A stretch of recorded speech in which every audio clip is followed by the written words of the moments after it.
Verip koyso becindin, çet becindin Allah'ım. Балыкчы шаарынын Ак Өлөң калктуу конушунда Манас эпосун терең таанытууга, улуттук маданияттуу жаш муундардын жүрөгүнө сиңирүүгө багытталган маанилүү маданий окуя орун алды. Тамгалар даңтайт Манасты аттуу маданий иш-чара Кыргыз Республикасынын президентинин улуттук дем дүйнөлүк бийиктик жарлыгынын алкагында уюштурулуп, улуу манасчы Саякбай Каралаевдин туулуп өскөн айылында Манас эпосун даңазалоого арналды.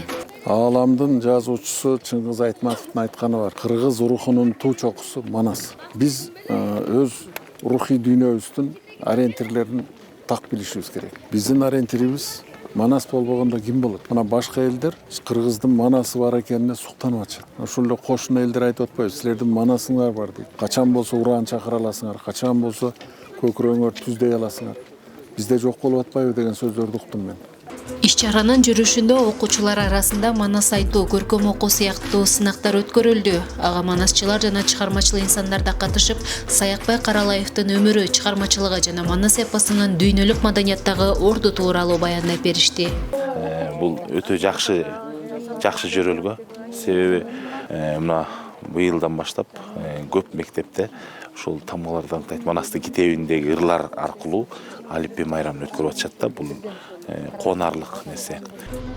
Мектеп окуучулары Манастын баатырдык образын ырлар, сахналаштыруулар жана көркөм окуулар аркылуу даңазалашты. Активдүү катышкандарга ардак грамоталар жана баалуу белектер ыйгарылды.